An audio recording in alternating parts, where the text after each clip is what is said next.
महाराष्ट्राचा अनुभव म्हणजे 3 प्रकरणांचा अनुभव त्यांना आहे. संजय राऊत, अनिल देशमुख आणि नवाब मलिक या तिन्ही प्रकरणामध्ये भारतीय जनता पक्षानं ईडीचा कसा गैरवापर केला आणि न्यायालयानं या तिन्ही प्रकरणामध्ये कसा न्याय केला हा अनुभव सरन्यायाधीशांनी जर सांगितला आहे तर त्याचं मी अभिनंदन करतो. आज ज्यांच्यावरती ईडीने कारवाई केल्या ते सगळे भाजपात आहेत. म्हणजेच ईडीचा राजकीय हत्यार म्हणून वापर केला गेला. कर्नाटकात केला जातो, छत्तीसगडला केला जातो, पण असा वापर यूपीमध्ये होत नाही आहे, दिल्लीमध्ये होत नाही, आंध्रमध्ये होत नाही. हां, जिथे विरोधी पक्षाची सरकार आहेत तिकडेच फक्त ईडीची हालचाल दिसते. जिथे भारतीय जनता पक्षाची सरकार आहेत तिथे तुम्हाला ईडीच्या कार्यालयाला बहुतेक टाळच लावलेलं दिसत आहे.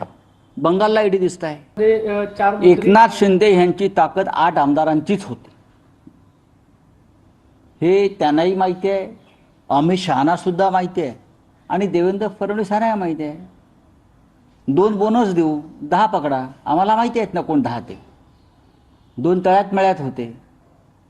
उरलेले सगळे अमित शहा आणि देवेंद्र फडणवीसांनी पाठवले ना.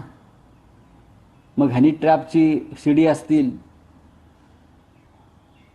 पेन ड्राईव्ह असतील, रात्रीच्या अंधारात वेश पालटून त्याचं प्रेझेंटेशन झालं काही ठिकाणी, हे सगळं त्या काळात झालेलं आहे आणि त्यामुळे जे सरकार पाडण्यात आलं. आमदारांनी आणि आमचे 4 खासदार तर त्यामुळेच गेले. तुम्हाला नावही माहिती आहेत ती बरं का. आमचे 4 खासदार हे फक्त त्याच कारणामुळे गेले. मी तुम्हाला जागा सांगू शकेन कुठे ट्रॅप लावले होते ते, कुठे ट्रॅप, आणि आम्ही त्यांना सावधही केलं होतं. आम्ही त्यांना सावधही केलं होतं ना, असं नाही. म्हणजे शेवटी तुम्ही किती खालच्या पातळीवर जाऊन राजकारण करताय भारतीय जनता पक्षाचे लोक सर्वत्र, महाराष्ट्रात नाही सर्वत्र म्हणतोय मी. महाराष्ट्रामध्ये हनी ट्रॅपचं प्रकरण जे सुरू आहे आणि देवेंद्रजी म्हणतायत असं काही नाही, रोज प्रकरण येत आहे, रोज धाडी पाडतायत, पण त्या धाडी अत्यंत गुप्तपणे पडतात. काहीतरी शोधतायत पोलिसांची पथकं काहीतरी शोध घेत आहेत, कुठल्या तरी सीडीचा आणि कुठल्या तरी पेन ड्राईव्हचा खूप शोध घेत आहेत.